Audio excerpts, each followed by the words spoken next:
You are not qualified to control $400 million. Vernon Pike's attorney let the words hang across the courtroom. No permanent address, no current job. Sleeping in a truck with a dog, Grant sat beside Ranger without moving. The judge looked down at him. Mr. Mercer, do you understand what is at stake? Grant raised his eyes. Better than the man trying to steal it. Helen Brooks slid one document across the table. The courtroom went silent. Vernon's attorney looked at the page and lost all color. One sheet was about to expose years of lies. But none of them knew Ranger had already found the clue beneath the cabin floor. Grant Mercer had been sleeping beneath the fiberglass shell of his 2007 Ford F-150 for 13 nights when the letter found him. He parked behind a gas station outside Red Hollow, Virginia, because the owner, Walter Dean, had told him he could stay there as long as he kept the loading lane clear and left before the morning delivery truck arrived. Walter had not called it charity, and Grant was grateful for that.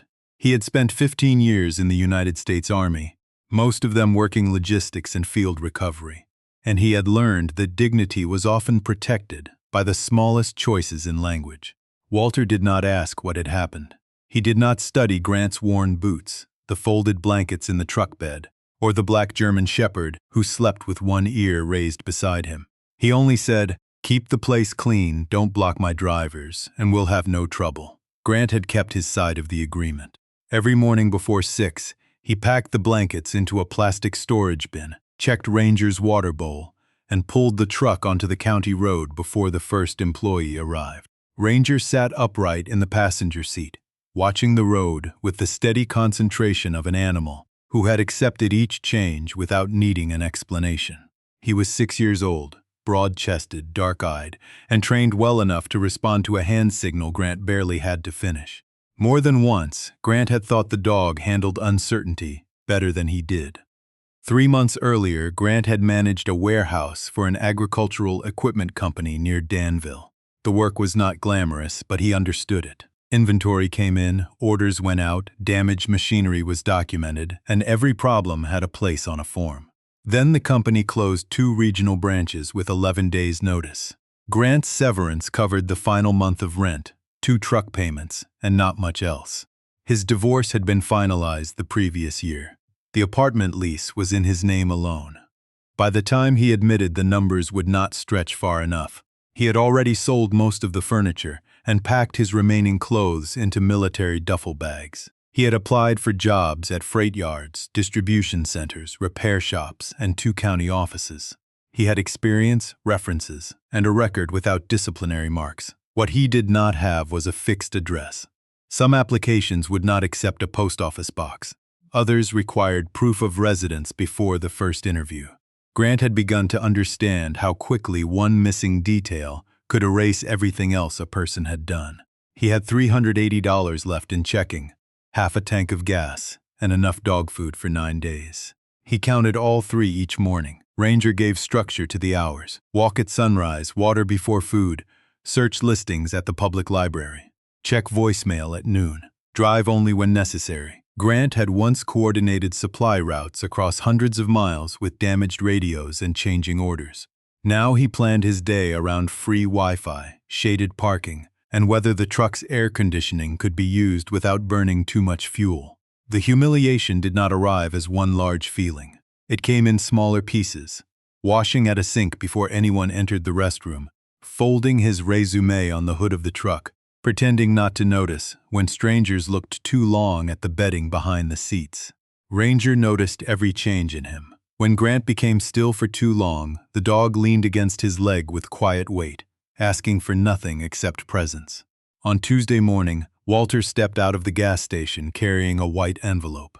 He held it by one corner, as though he had already decided not to ask questions. "This came for you," he said. Grant looked at the return address printed in dark blue ink, Brooks and Hale Estate Law, Millstone, Virginia. He had never heard of the firm. Walter handed it over and went back inside.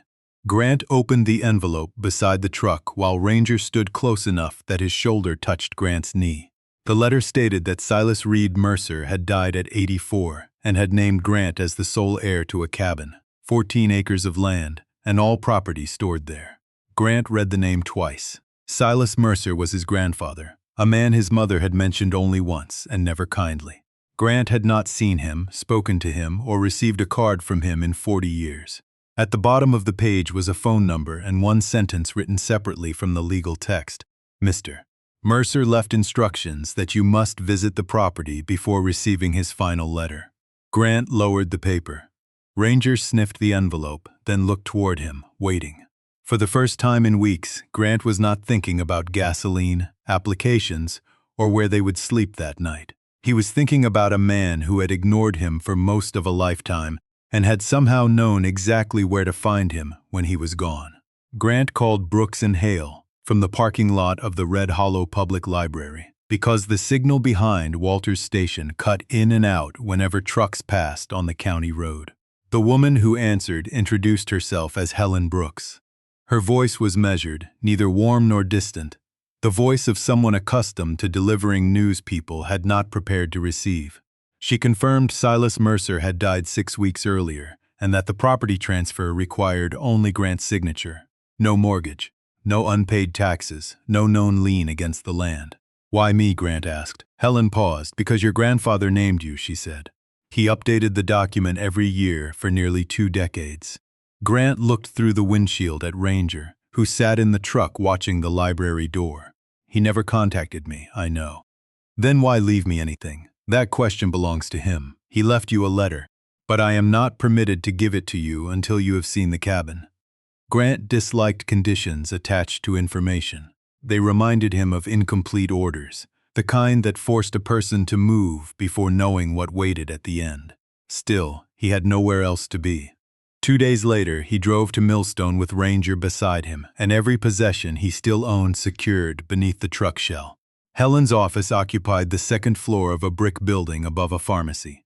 She was 62, silver-haired, plainly dressed, and exact in every movement. She reviewed the deed, county map, tax records, and transfer forms without dramatizing any of them. Grant signed where she indicated. 35 minutes later, 14 acres near Pinevale legally belonged to him. Helen placed a brass key on the desk.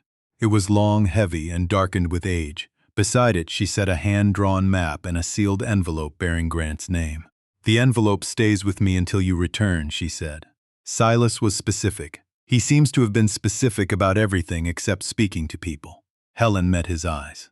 Something shifted in her expression, not disagreement, more like recognition.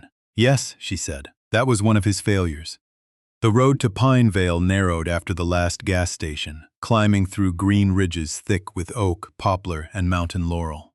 It was late May, warm enough for the windows to stay down, and the air smelled of wet bark from rain the night before.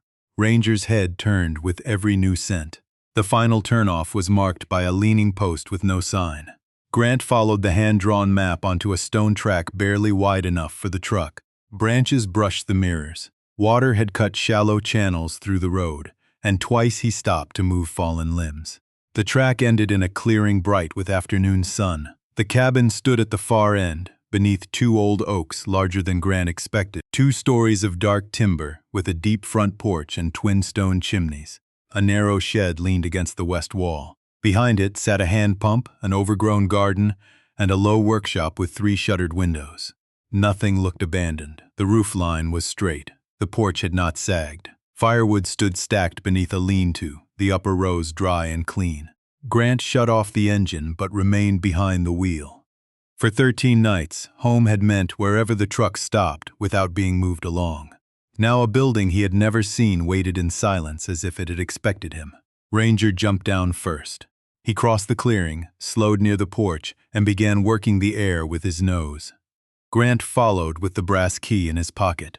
The porch boards creaked once beneath his weight, then held.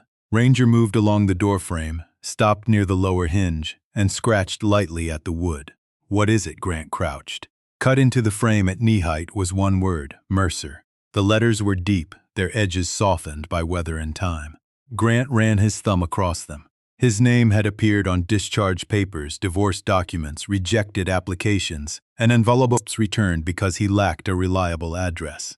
Here it had been carved into the house itself. He unlocked the door. It opened without resistance. Cool air moved past him, carrying the scent of cedar, ash, and machine oil. Inside, a broad stone fireplace filled one wall. Splitwood waited beside it. 2 chairs stood at a rough table. Shelves held field guides, ledgers, canned food, and tools arranged by size. The room did not feel deserted, it felt paused. Ranger walked through the cabin with quiet purpose, checking corners, doorways, and the stairs to the second floor. Grant found a narrow bed made with a folded wool blanket, a wooden chest, and a framed photograph resting on top. The picture showed a younger Silas in front of the cabin beside a man Grant recognized after several seconds, Daniel Mercer, his father. On the back, someone had written Silas and Daniel Pinevale 1998. Grant stared at it until Ranger gave a low breath near the workroom below. He carried the photograph downstairs. The dog stood beside a heavy workbench, nose close to the floor. Fresh pale shavings lay beneath a hand plane. The front lock had been oiled. A jar in the pantry bore a date from the previous summer. Someone had maintained this place long after Silas supposedly stopped living there. Ranger pawed once at a worn rug in the corner. Grant pulled it aside and found a straight seam cut into the floorboards. At its center sat an iron ring recessed into the wood. He gripped it and lifted. A hidden door rose on silent hinges, revealing stone steps descending beneath the cabin. Grant did not step onto the stone stairs immediately. He stood above the opening and studied the darkness below while Ranger waited at his left side, alert but quiet. Years in military logistics had taught Grant that curiosity became dangerous when it outran procedure. He checked the hinges, the depth of the stairwell, and the air moving upward from the hidden space. It smelled dry, cold, and faintly of cedar, no chemical sharpness, no damp rot, no sign the chamber had flooded. He found a flashlight in the truck, a coil of rope in his equipment bin, and an old kerosene lantern hanging beside the workbench. Before descending, he opened the cabin's shutters and marked the trapdoor with a chair so it could not fall shut behind him. Ranger watched each movement as if memorizing the plan. "Stay close," Grant said. The dog followed him down. The steps descended 8 feet and ended on a stone floor. The chamber was wider than the workshop above, its low ceiling supported by thick beams darkened with age. Shelves lined 3 walls from floor to shoulder height. Every item had been placed with the same discipline Grant had already seen throughout the cabin. Metal lockboxes, cedar crates sealed with wax, tin containers marked with numbers, rolled maps tied in cloth bands, heavy folders protected inside canvas sleeves. At the far end stood 2 steel doors set directly into the stone, each secured with a different padlock. Ranger moved ahead slowly, nose close to the floor, then circled back to Grant without finding anything that caused him concern. Grant took out his phone and began recording. He photographed the entrance, every shelf, each label, and both doors before touching anything. A man living out of a truck could still understand chain of custody. In some ways, Grant thought, he understood it better than most. When everything you owned fit into a small space, you learned exactly where it belonged and how quickly it could disappear. One cedar box bore a handwritten notation, Property Records, 1988-2004. Another read Precious Metals, Purchase Digaments. A narrow tin container was labeled Daniel. Grant stared at his father's name but left the lid closed. He was not ready to open something that personal in a room he had only just discovered. Ranger had stopped near a lower shelf, sniffing behind a stack of ledgers. Grant pulled them forward and found a canvas satchel hanging from a hidden peg. Inside were 3 sealed envelopes, each numbered in Silas Mercer's handwriting. His own name appeared across the front of every one. There was also a small brass key wrapped in cloth. Grant carried the satchel upstairs. Daylight had shifted across the cabin floor, warming the table where he placed the envelopes. Ranger drank from his bowl, then settled nearby without taking his eyes off Grant. The first letter began without greeting. "I knew about you from the year you were born." Grant read the sentence twice. Silas wrote that Daniel had left Pinevale after years of being measured against a life he did not want. Silas had treated every difference as defiance, and every independent choice as proof his son lacked discipline. The final argument ended with Silas telling Daniel to leave and not return until he was prepared to become the man Silas expected. Daniel never came back. Years later, Silas learned Daniel had a son. He obtained photographs, followed Grant's schooling from a distance, and later tracked his military service through public records and contacts he never named. He knew when Grant enlisted. He knew when he returned. He knew about the warehouse job. He even knew about the divorce. Grant's fingers tightened around the paper. The knowledge felt worse than ignorance. Silas had not failed to find him. He had chosen distance over and over. The letter continued. Money cannot replace presence. Property cannot excuse silence. I built because building was the only language I trusted after I had made conversation impossible. I do not ask you to call that love. Call it what you need to call it. The key in this envelope opens the first steel room. The second key is hidden in the cabin. The ledgers will tell you where. Grant lowered the page. Anger moved through him without heat. It felt older, heavier, almost tired. Ranger rose, crossed the room, and pressed his shoulder against Grant's knee. Grant rested one hand on the dog's neck until his breathing slowed. Then he opened the earliest ledger. The first entry, dated May 1988, recorded the purchase of 40 acres of timber and mineral rights outside Pine Vale. A note beneath it read, "Daniel will not come home. If he ever has a family, they should not inherit the cost of what happened between us." Grant turned page after page: land purchases, gold acquisitions, bonds, historical documents, timber contracts. Each entry carried a date, price, source, and estimated future value. Silas had begun building before Grant was born, and continued for decades after learning his name. Near the end of the ledger, one sentence had been underlined twice. "If I die before Grant comes, Vernon Pike will come looking for what he believes I owe him." Grant read the name aloud. Ranger's head lifted. A moment later, the dog moved to the front door and stood rigid, staring through the narrow gap between the shutter and frame. Grant joined him. At the edge of the clearing, pressed into soil softened by the previous night's rain, were fresh tire tracks from a vehicle larger than his truck. They stopped near the tree line, turned and disappeared back down the road. Someone had approached while Grant was below the cabin. Someone had watched long enough to leave without knocking. Grant called Helen Brooks before he did anything else. He gave her the name Vernon Pike, described the tire tracks, and read the underlined sentence from Silas's ledger exactly as written. Helen went quiet for several seconds. When she spoke again, her voice had lost some of its practiced calm. "Do not open either steel room until I get there," she said. "Photograph the tracks. Do not disturb them. Keep the doors locked, and do not speak to anyone who comes onto the property. You know who Pike is?" "Yes." "Then tell me, not over the phone." Helen arrived shortly after noon the next day by a narrow logging road that entered the property from the north. A second vehicle followed her, driven by a woman in her mid-40s with dark hair pulled back and a leather case resting on the passenger seat. Helen introduced her as Rachel Monroe, an estate attorney and certified asset specialist from Richmond. Rachel shook Grant's hand, then crouched to greet Ranger without reaching toward him until the dog stepped closer on his own. Grant noticed. It was a small courtesy, but it told him she understood boundaries. They sat at Silas's table while Helen explained. Vernon Pike had been Silas's business partner for nearly 20 years. Together they purchased timber acreage, mineral rights, rural properties, and conservation easements across Western Virginia. The partnership ended 12 years earlier after Silas refused to sell extraction rights beneath land that fed several local wells. Pike wanted the deal. Silas believed the risk to the water table was greater than the contract admitted. Their disagreement became a lawsuit.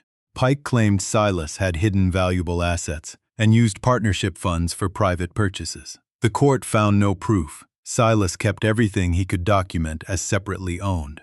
Pike never accepted the decision, Helen said. He has asked about this cabin every few months since Silas died, and now he knows I'm here. He knows someone is. Helen looked toward the shuttered window.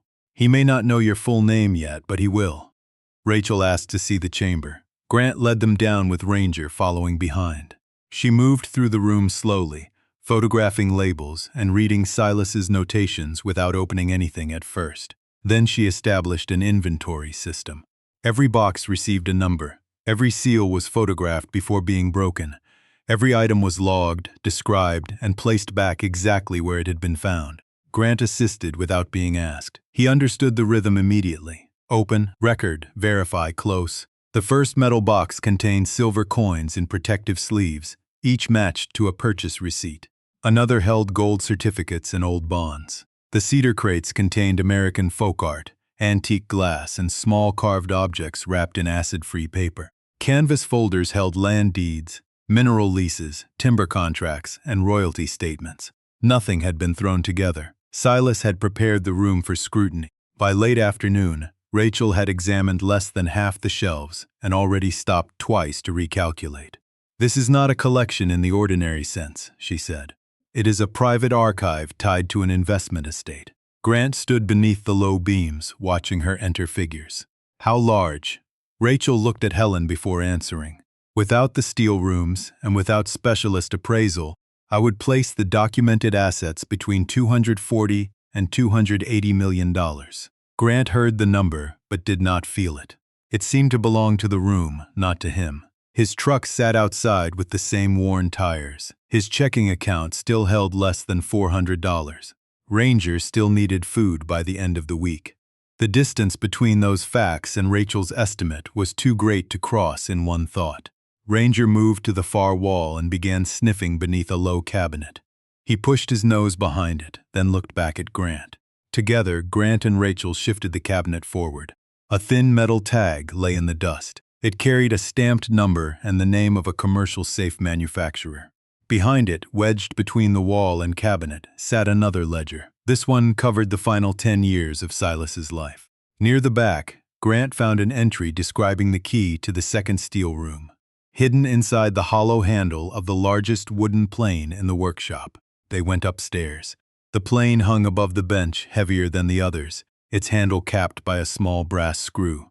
Grant removed it carefully. A flat key slid into his palm. Helen's phone rang before he could speak. She stepped onto the porch, listened, and returned with her jaw set. "Vernon Pike filed a petition 20 minutes ago," she said. "He is asking the county court to freeze every asset on this property." Grant looked at the key in his hand. "On what grounds?" "He claims Silas promised him half of everything stored here." Helen paused. "He also describes you as an unemployed veteran without a stable residence and argues that you are not competent to control an estate of this size." Ranger stood beside Grant, steady and silent. Grant closed his fingers around the key. The insult did not surprise him. That was what made it sting. Helen wanted the second room opened before sunset, but not carelessly. She called Dr. Owen Hart, a metals and historical document appraiser based in Roanoke, and asked him to come with portable lighting, testing equipment, and sealed evidence bags. He arrived 2 hours later in a gray utility van carrying 3 hard cases and the expression of a man who had learned not to react before seeing the full room. Ranger met him at the porch and watched until Owen stopped a few feet away. "He decides who gets close?" Owen asked. "Usually," Grant said. "That is a useful policy." They went below together. Rachel resumed the inventory at the first steel room, while Helen prepared a written opening record for the second. Grant held the flat brass key beneath the portable light. It was plain except for one small notch filed into the lower edge, the kind of detail Silas would have added because he expected someone to notice. The lock turned without resistance. The door opened inward on heavy hinges, releasing a breath of cooler air that smelled of stone, cedar, and clean metal. The room beyond was narrower than the first, but built with greater care. Steel racks had been bolted directly into the walls. On the south side, stacked in measured rows, were gold bars, not decorative pieces, not coins. Commercial bars with stamped serial numbers, purchase tags, and dates ranging across decades. Under the white lights, they did not shine. They sat with a dull permanence that made the room feel quieter.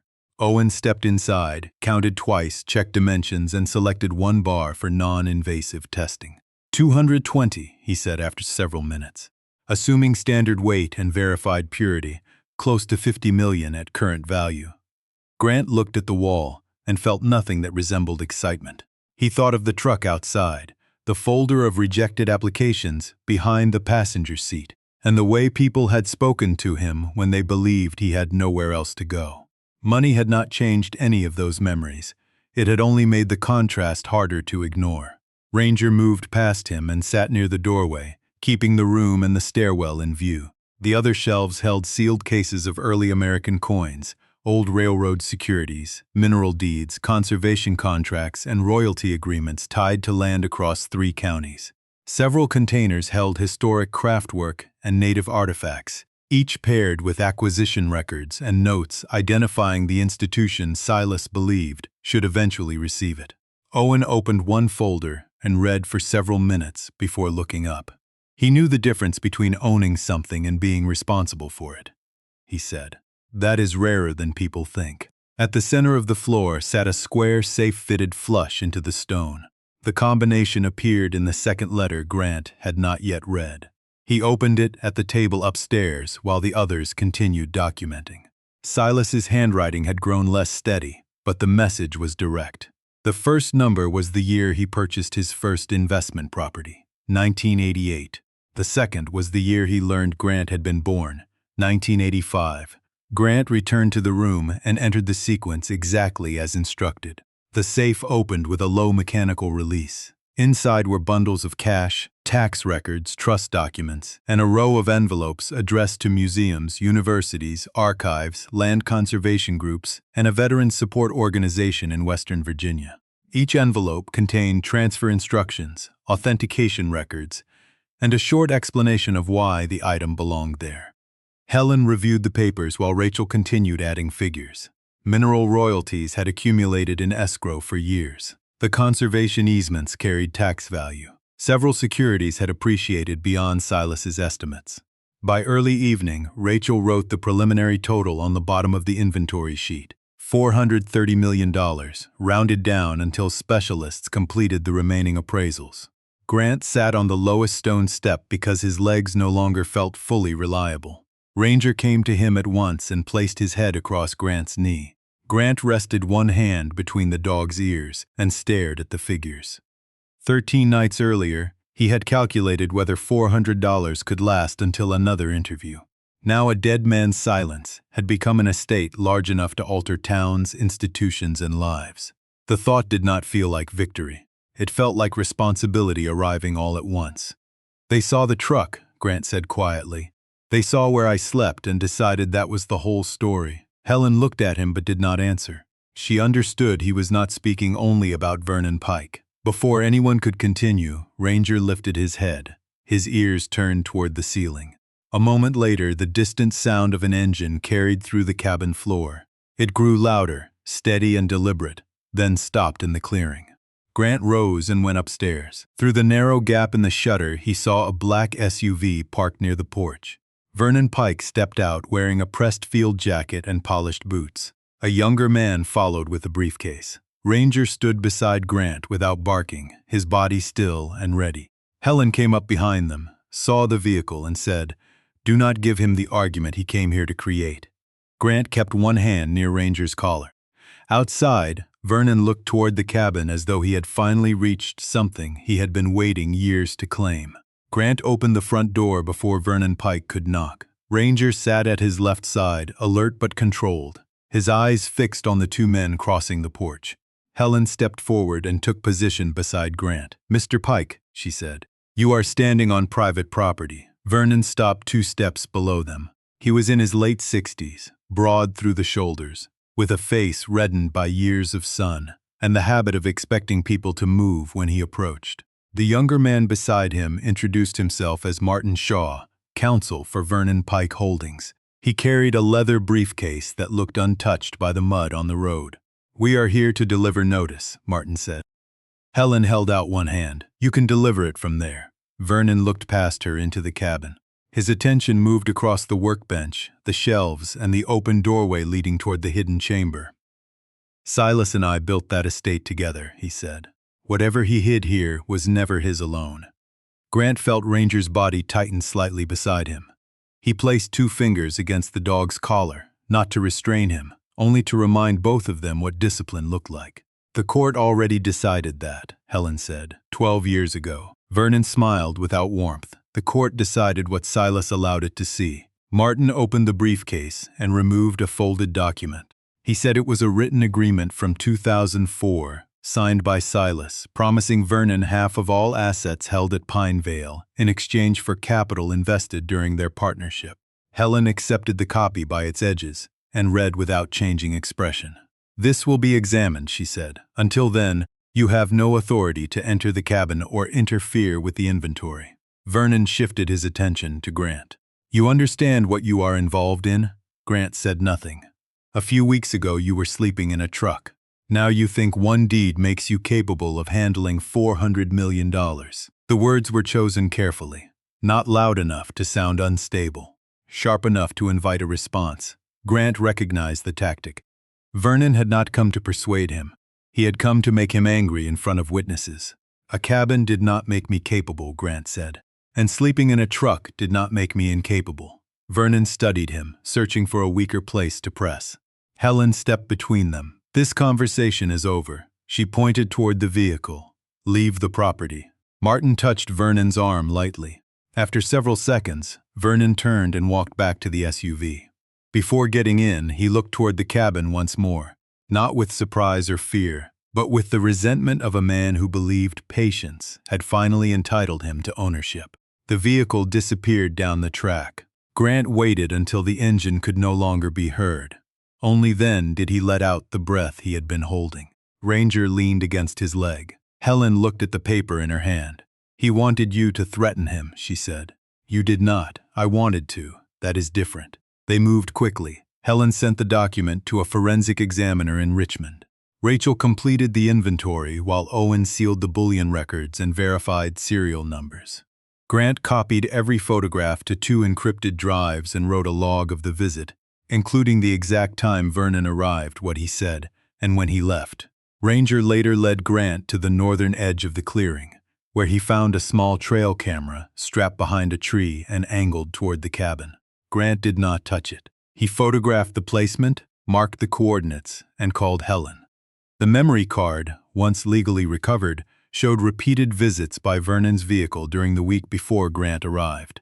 The forensic report came the next morning. The paper in Vernon's supposed 2004 agreement had been manufactured less than 4 years earlier. The ink contained a compound unavailable in commercial pens at the claimed date. Silas's signature had been copied from a publicly filed deed.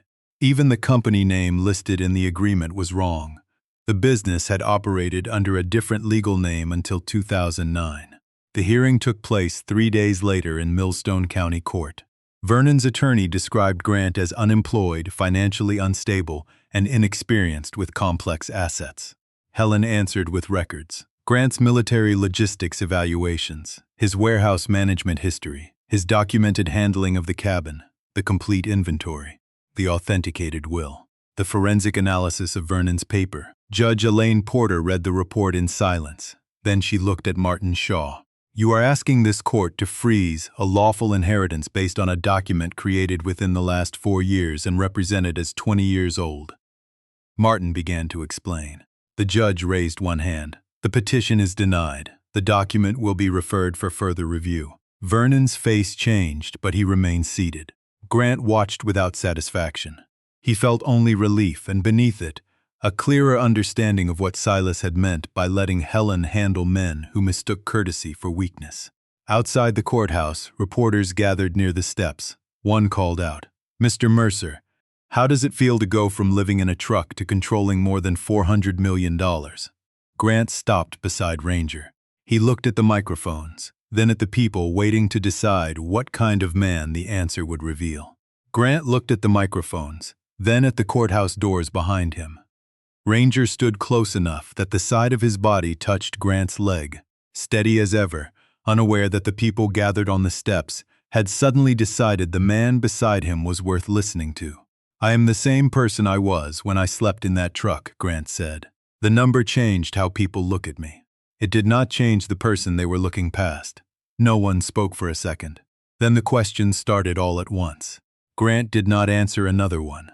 Helen guided him through the crowd, and they drove back to Pine Vale before the quote appeared online. By evening, it had already become the headline beneath his photograph. Veteran lived in truck Inurit's $430 million estate. His phone began ringing before they reached the cabin. Former co-workers, distant relatives, a man from his old unit whom he had not heard from in 7 years. Investment advisors, reporters, a documentary producer from Atlanta. People who had ignored his messages during the months after the warehouse closed now spoke as though they had only recently misplaced his number. Grant turned the phone face down on Silas' table. Ranger rested beneath the workbench, listening to each vibration with growing suspicion. The first voicemail Grant played was from Laura Mercer, his former wife. Her voice was careful and soft in a way it had not been during the final year of their marriage. She said she had seen the news and thought they should talk because there were shared years that might deserve consideration. Grant deleted the message. She called again the next morning, then arrived at the cabin 2 days later in a rented sedan. Helen was already there, reviewing trust documents, and remained near the doorway while Grant stepped onto the porch. Laura looked toward the cabin, the restored shutters, and the road workers spreading gravel along the worst section of the track. "This is a lot," she said. "Yes, I am not here to make trouble." Grant waited. She took a breath. "I only thought there might be things we should discuss." "What things?" "The years we were together. What we built." Grant looked at her and felt no anger strong enough to use. Only distance.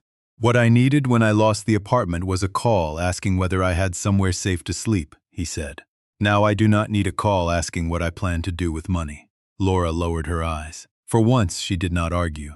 She nodded, returned to the car, and left. Grant watched until the road swallowed the sound of the engine. He felt no satisfaction. Setting a boundary did not erase the years behind it. It only stopped those years from entering the next room. Later that afternoon, Grant drove back to Red Hollow. Walter Dean stood behind the gas station counter checking an invoice when Grant entered. He glanced up, recognized him, and returned to the page. "Ranger like the new place?" he asked. Grant almost laughed. Walter had seen the same headlines as everyone else, yet his first question concerned the dog. "He does. Good land, good enough to stay." Grant offered to pay for every night Walter had allowed him to park behind the station. Walter shook his head. "You kept the lane clear. That was the agreement. I can afford it now." "That does not change the agreement." Grant stood there with money capable of buying the building and could not purchase the simple dignity Walter had given him when he had none. On the drive back, an idea began taking shape. Not a reward for Walter. Something built from the same principle. A safe place to stop without having to explain your whole life first. At the cabin, Helen had left the final sealed letter on the table.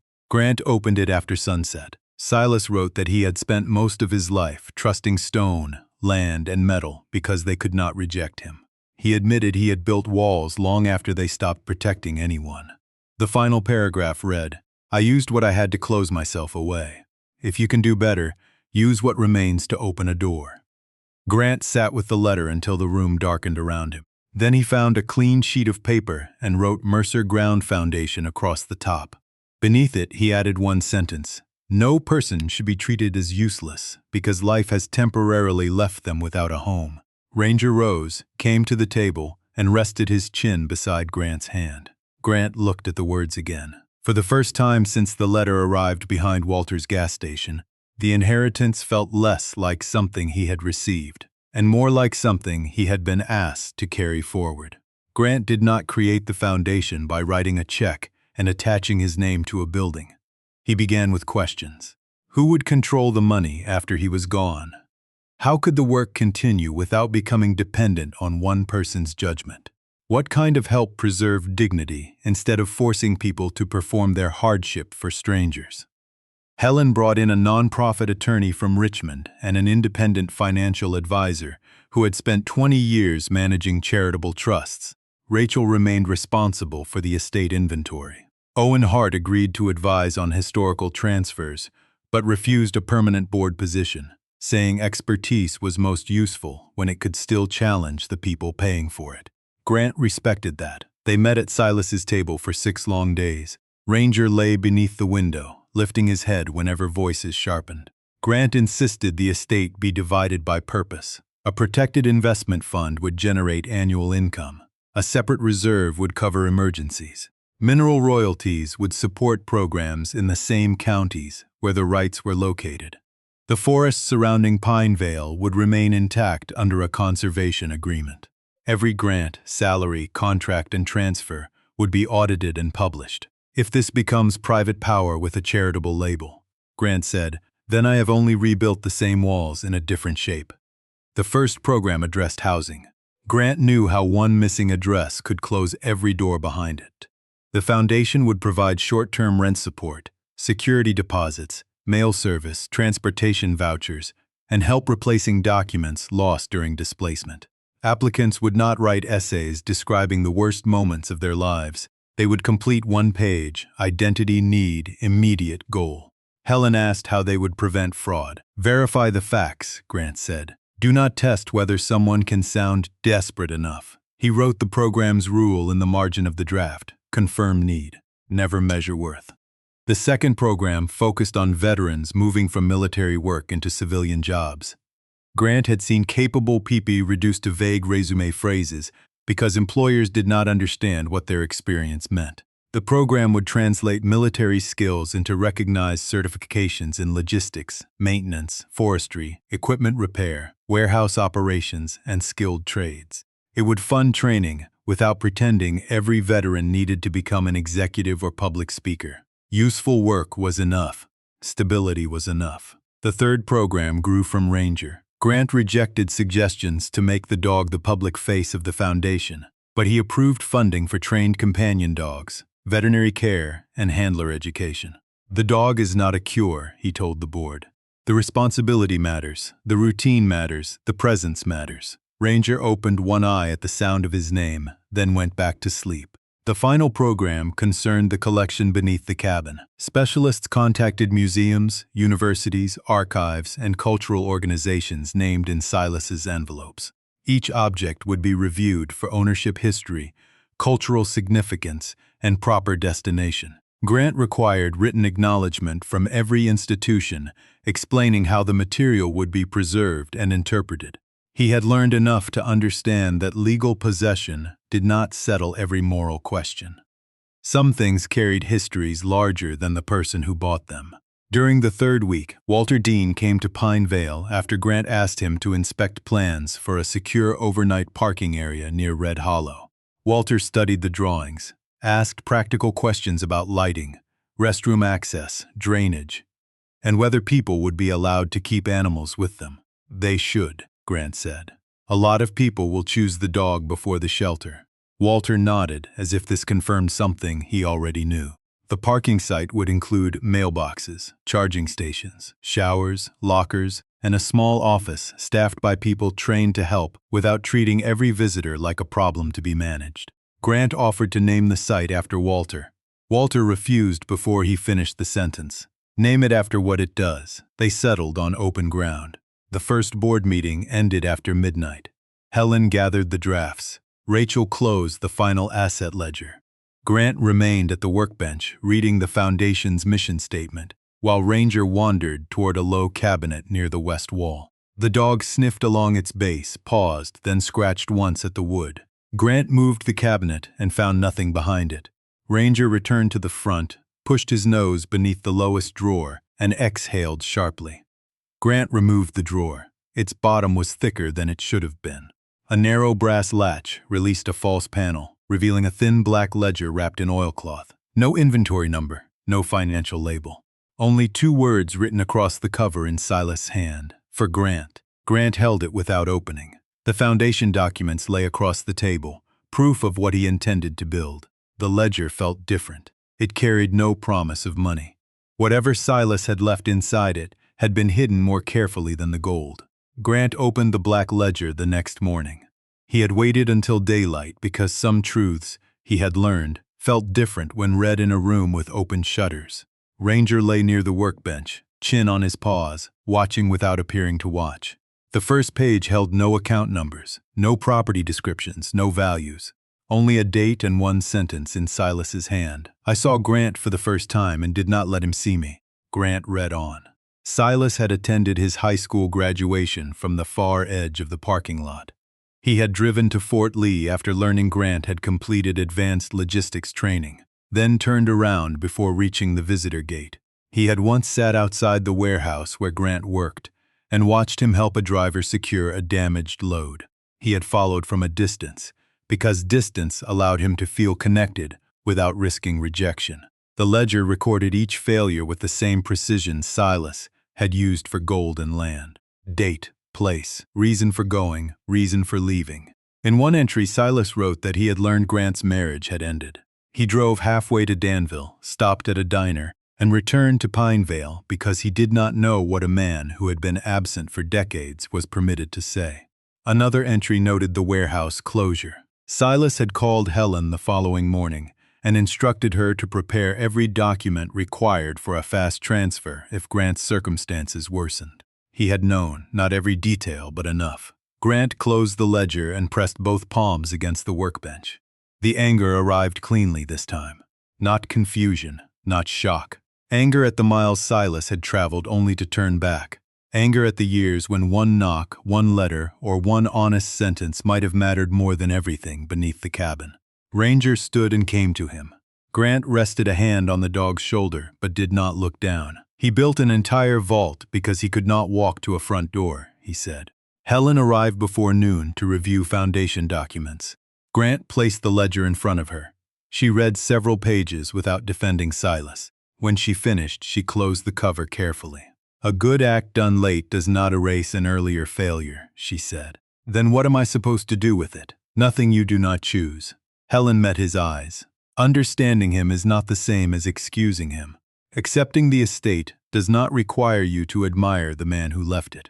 Grant had spent years around people who preferred simple categories. Good officer, bad employee, responsible man, homeless man, worthy, unworthy. Silas did not fit one word, neither did Daniel, neither did Grant. A week later, he drove to eastern Tennessee to visit his father's grave. Ranger rode beside him, quiet through the 4-hour trip. Daniel Mercer's headstone stood in an ordinary cemetery outside Knoxville, marked only with his name and the years of his life. Grant had contacted Daniel's former employer before making the drive. A retired foreman named Mason Reed agreed to meet him there. Mason was 70, lean and direct. He told Grant that Daniel had been the best rough carpenter on his crew, patient with inexperienced workers, reliable in bad weather, and almost completely silent about his personal life. He mentioned a son once, Mason said. Said he had waited too long to fix things. Grant looked at the stone. Did he say why? No. He said some people confuse regret with repair. They feel bad so long they start believing the feeling itself counts as action.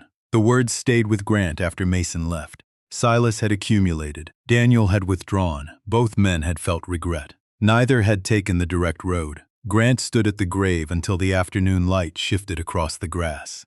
He did not offer forgiveness aloud. He did not claim closure. He simply said, "I am done inheriting the silence." Back at Pinevale, he reopened the workshop. Owen helped inspect the tools. A local carpenter replaced cracked handles but preserved every original piece that could still be used. Grant began learning how to read grain, sharpen a plane, and fit a joint without forcing it. Ranger often slept near the open door while shavings gathered across the floor. The foundation later added a small vocational program there for veterans and displaced workers who wanted practical training without having to explain every mistake that brought them to the cabin. During the first public meeting at the Pinevale Library, an older man in the back row raised his hand. "Do you believe your grandfather was a good man?" he asked. The room became still. Grant looked at Helen, then at Ranger lying beside the podium.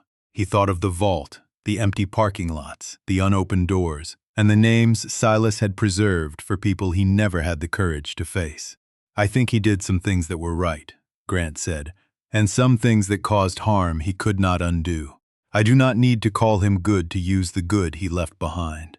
1 year after Grant Mercer first drove into Pinevale with less than $400, the clearing no longer felt like a place cut off from the world.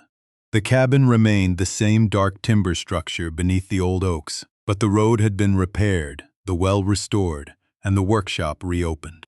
A small sign near the track read Mercer Groundtation, nothing larger. Grant had refused the architect's first proposal, which placed his name across the front of a new administration building in polished steel. The work should be easier to see than the person funding it, he had said. The Foundation's first annual report lay open on Silas's table. 47 veterans and displaced workers had received temporary housing support. 29 had completed trade certifications. Open Ground, the safe overnight parking site near Red Hollow, had served more than 100 people without requiring them to explain their circumstances before being allowed through the gate. The Companion Dog Program had funded training and veterinary care for 12 veterans. The historical collection had been transferred to museums, archives, universities, and cultural organizations with complete documentation. The mineral royalties continued to supply the endowment, while independent auditors published every expense. Grant read the numbers slowly. They carried more weight than the gold had. Gold could remain untouched for decades and still be called valuable. These results depended on people answering phones, reviewing forms, repairing vehicles, teaching classes, and treating every applicant as though their difficult season had not erased the life that came before it. Walter Dean attended the opening of Open Ground, but stood near the back, avoiding the cameras. Grant had tried once more to name the site after him. Walter refused again. "Call it what people need it to be," he said, not who happened to notice the need. So the sign at the entrance carried only 2 words, Open Ground. Below them in smaller lettering was the rule Grant had written at the first foundation meeting. Confirm need. Never measure worth. The cabin itself had not become a monument. Grant installed electricity, repaired the roof, and added proper plumbing. But he kept Silas's table, the workbench, the brass key, and the carved Mercer on the doorframe. The underground rooms were nearly empty now. The bullion had been moved into regulated accounts. The documents had gone to institutions equipped to preserve them. The steel shelves held only copies, photographs, and a simple timeline explaining what Silas had built, what he had failed to do, and what Grant chose to do afterward. Visitors could tour the space by appointment, but no one called it a treasure vault.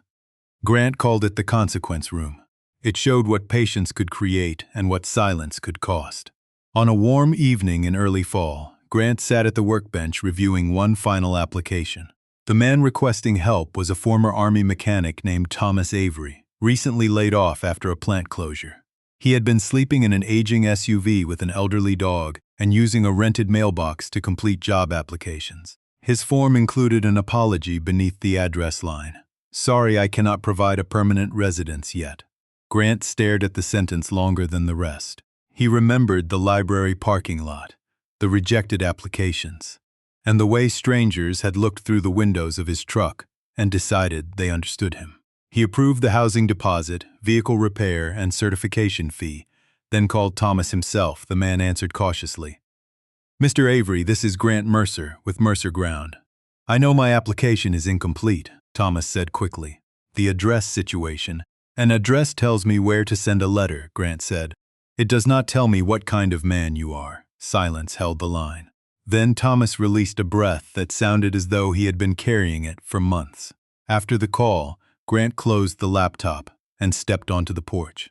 Ranger lay beside the carved doorframe, gray beginning to show around his muzzle. Beyond the clearing, the workshop windows glowed. 3 trainees were finishing a table inside, their voices low and focused. The garden on the south slope had produced beans, squash, tomatoes, and more sunflowers than Grant had planned. The cabin no longer felt prepared for someone's arrival. It felt lived in. Grant rested his hand on the word Mercer. Silas had spent decades placing value behind locked doors because stone, land, and metal felt safer than people. Grant had inherited the locks, but he did not have to inherit the fear. He opened the door. Ranger rose and followed him inside. Behind them, the porch light remained on, visible from the road, a small, steady signal to anyone still searching for a place where they would be seen before they were judged. Which moment in Grant and Ranger's journey stayed with you the most? Share it in the comments, tell us where you're watching from, and subscribe for more stories like this.